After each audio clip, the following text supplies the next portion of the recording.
इतना कुछ मिला, हमारे 4 लोग कमेटी में पहुंचे, खेराबादी अम्बेडकरवादी बौद्ध भिक्षु कमेटी में पहुंचे, उन्होंने विकास किया।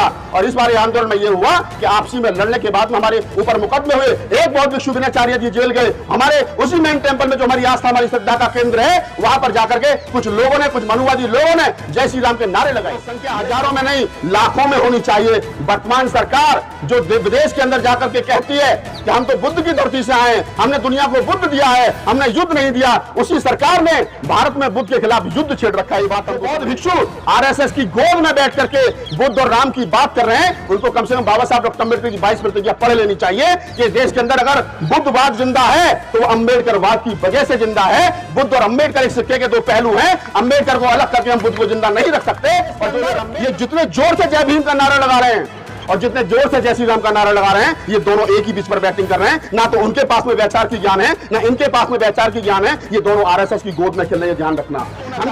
हमारे भीम आर्मी का प्रदेश अध्यक्ष गया के डीएम से जाकर के मिलता है, उनसे कहता है कि हमको आंदोलन करना महाबोधि महाविहार को मुक्त कराने के लिए। तो डीएम कहता है आप तो दलित हो, आप बौद्धों की लड़ाई क्यों लड़ोगे? ये सवाल बनता है क्या? अगर इस देश के ईसाइयों की न्याय की लड़ाई मैं लड़ूंगा तो क्या मुझे कानून रोक लेगा? नहीं ना। लेकिन डीएम ये कह करके पीछा छुड़ाता है आप दलित हो, आप बौद्धों की लड़ाई नहीं लड़ सकते। तो मैं यहां से खड़े होकर के डीएम साहब को चेतावनी देता हूं और बताता हूं कि ये देश का दलित ही बौद्ध है, ये ध्यान रखना। जाट, गुर्जर, यादव, खटीक, पासी, चमार, धानक, ये जितनी जाति हैं सब भगवान बुद्ध के वंश से हैं। और चवार तो चीवर से निकला हुआ शब्द है। हम तो असली बुद्धिस्ट हैं। तो हमको भी चाहिए कि जब हमारे मंदिर में उन लोगों ने कब्जा कर रखा है तो हमें वो छुड़ाना है।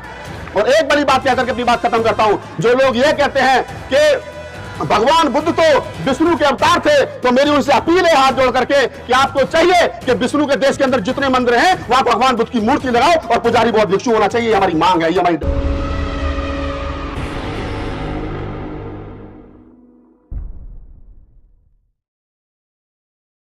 सबसे पहले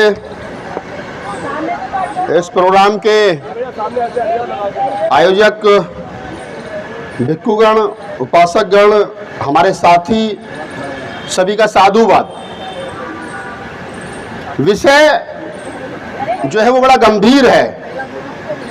लड़ाई एक दिन की नहीं है।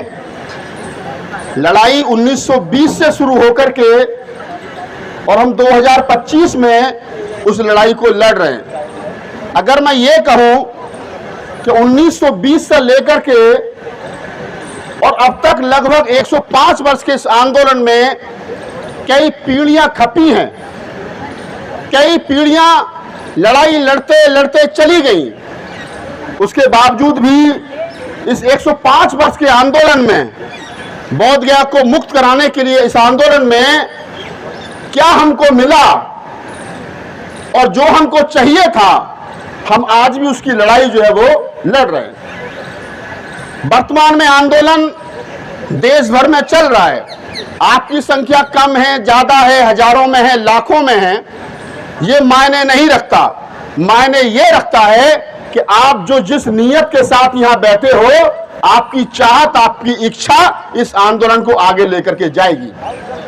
1920 में जब महात्मा गांधी और उस समय के हमारे जो राष्ट्रपति, पहले राष्ट्रपति थे राजेंद्र प्रसाद जी, उनके बीच में एक कमेटी बनी। उन्होंने कहा, महात्मा गांधी ने पंडित क्या नाम है अपने हमारे जो राजेंद्र प्रसाद बाबू को, क्या आप इसको थोड़ा सा देखिए किस बात के लिए लोग आंदोलित हैं।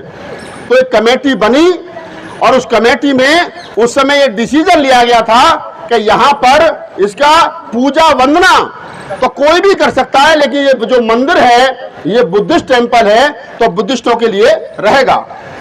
उसके बाद में आगे चला, आंदोलन हुए और जितना मुझे याद आ रहा है कि 1990 और 91 और 92 के आसपास जो भगवंत आनंद महाथेरा, बदंत सुरेश ससाई जी और उस समय नागार्जुन सुरेश ससाई और करुणाकरण साहब जो आजकल आप तमाम लोगों के बीच घूमते हैं बनते जी, उन लोगों के साथ में उन लोगों ने आंदोलन स्टार्ट किया।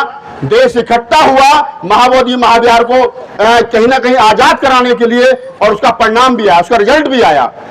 जब वहां पर यह हुआ कि इसमें बौद्धों की उपस्थिति होनी चाहिए, तो आपको पता होना चाहिए कि उस आंदोलन से 2-3 चीजें निकली। ये निकला कि 4 हिंदू पुजारी रहेंगे, 4 बौद्ध जो है वो पुजारी रहेंगे और 9वां जो डीएम है उस कमेटी का चेयरमैन रहेगा। आंदोलन हुआ तो हमारे पहली बार 4 बौद्ध भिक्षु और उनके साथ में 10-12 बौद्ध भिक्षु, अंबेडकरवादी बौद्ध भिक्षु पहली बार उस कमेटी में पहुंचे, तो उस बौद्ध विहार का विकास हुआ, उस बौद्ध विहार का निर्माण हुआ। जो घोटाला वहां पर होता था वो घोटाला बंद हुआ और 2003 तक अंबेडकरवादी थेरावादी परंपरा के बौद्ध भिक्षु उस कमेटी में रहे। उसके बाद में फिर आंदोलन हुआ 2005 से। मुझे जितना पता है मैं उतनी बात आप लोगों के साथ साझा कर रहा हूं कि उसके बाद आंदोलन हुआ।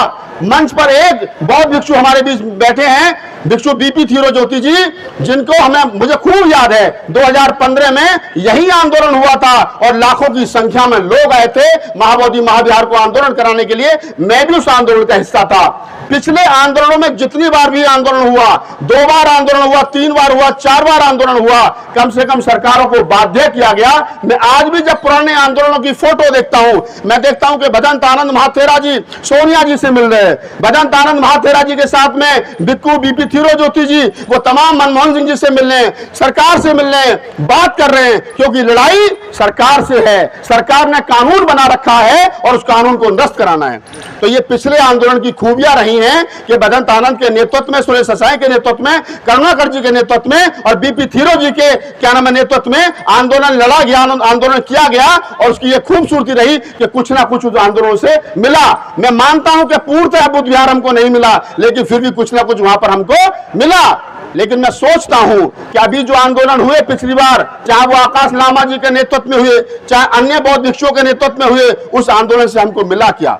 2 साल पहले, 1 साल पहले आंदोलन दोबारा शुरू हुआ, हम भी उसका हिस्सा रहे, हमें भी एज मीडिया पर भारी बुलाया गया, हमसे भी पूछा गया कि बताइए कैसे और क्या करना है। मैं आकाश लामा जी से मिला, मैंने कहा कि बेहतर यह होगा आप लोगों के लिए कि पुराने आंदोलनकारियों से मिलिए, भदंत आनंद जी जिंदा उनसे मिलिए, करुणाकर जी जिंदा उनसे मिलिए, सुरेश ससाई जिंदा उनसे मिलिए, तमाम उन लोगों से, बौद्ध भिक्षुओं से मिलिए, उन आंदोलन के बड़े चेहरों से मिलिए, उनसे पूछिए कि आंदोलन कैसे लड़ा जाएगा।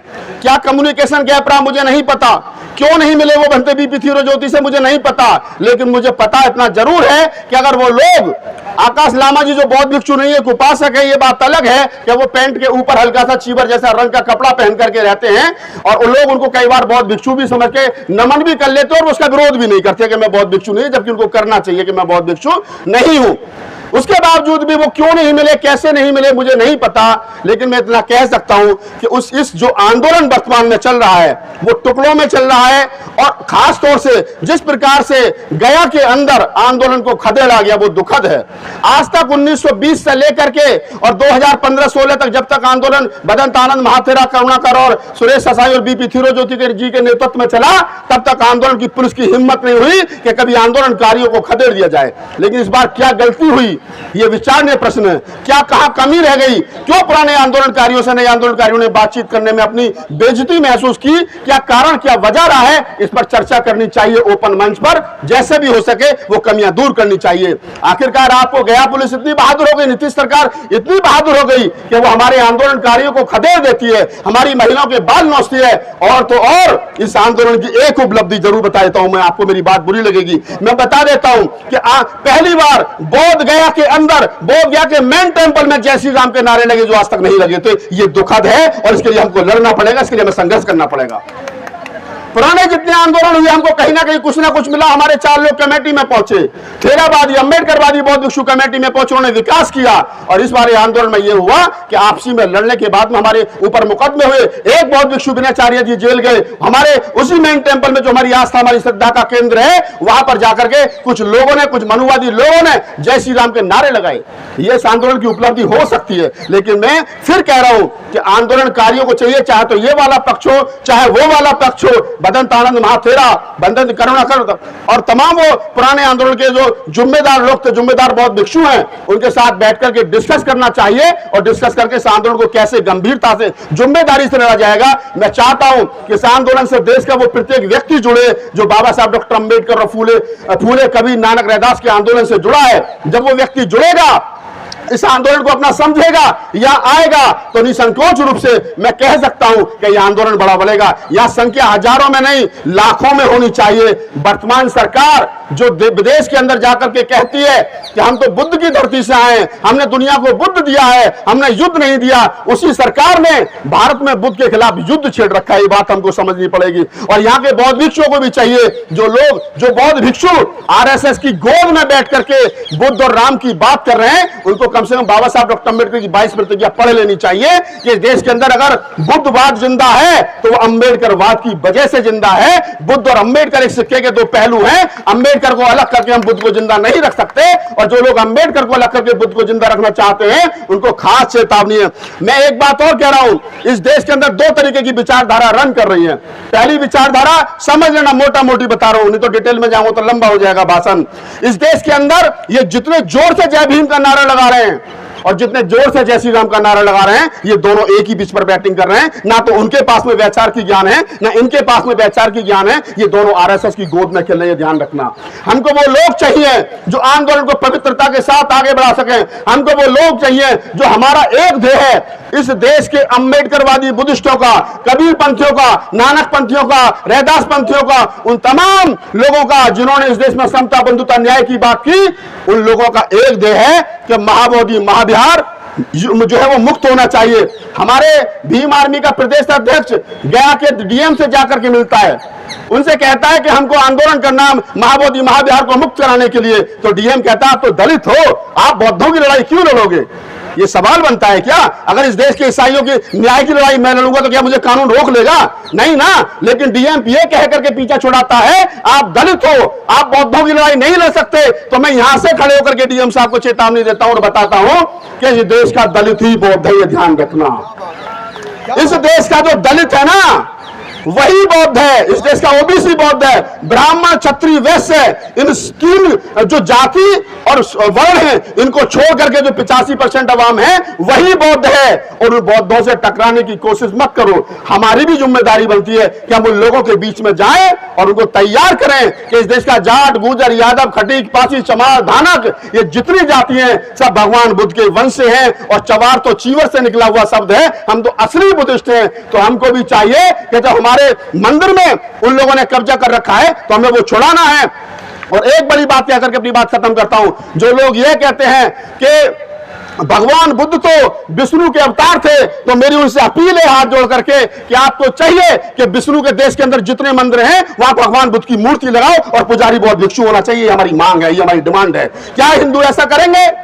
क्या हिंदू ऐसा करेंगे कि विष्णु के मंदिर में भगवान बुद्ध की मूर्ति लगाएंगे? क्योंकि भगवान बुद्ध तो अवतार है उनके, नहीं लगाएंगे। ये आपको गुमराह कर रहे हैं और ये बड़े चंट और चालाक लोग हैं और सरकार के इशारे पे सब कुछ चल रहा है। आजकल तो अभी देखा गया है कि सरकार की गोद में बैठे हुए लोग जो है वो भगवान बुद्ध के धम्म को विदेशी धम्म बता रहे हैं, सम्राट अशोक के धम्म को विदेशी बता रहे हैं। आप समझिए इस षड्यंत्र से लड़ने की जरूरत है। मैं धन्यवाद देता हूं, साधुवाद देता हूं। जिस दौर में सच बोलने पर मुकदमे हो रहे हो, जिस दौर में सच बोलने पर लोगों को खदेड़ा जा रहा हो, गोलियां चल रही हो, उस दौर में आप सच की लड़ाई लड़ रहे हो। और मैं तो दिन रात लड़ता हूं, मेरे ऊपर तो 10-12 मुकदमे भी हैं, मुझे कोई दिक्कत भी नहीं है। लेकिन फिर भी हमारे बड़े भाई खड़े हैं, हमारे छोटा भाई आकाश खड़ा है, हमारे मीडिया के साथी खड़े हैं, तमाम लोग। मैं फिर भी कहता हूं कि लड़ाई तो लड़ी जाएगी। मनोज अंतानी जी खड़े, हमारे बड़े भाई, पीछे बड़े भाई खड़े सुदेश तंवर जी, हमारी हिम्मत, हमारे हर तरीके से हमें सहयोग करते हैं। मैं कह रहा हूं आप तमाम लोगों से, लड़ाई लड़ी जाएगी, या तो इस पार रहेंगे या उस पार रहेंगे, बीच की लड़ाई नहीं लड़ी जाएगी।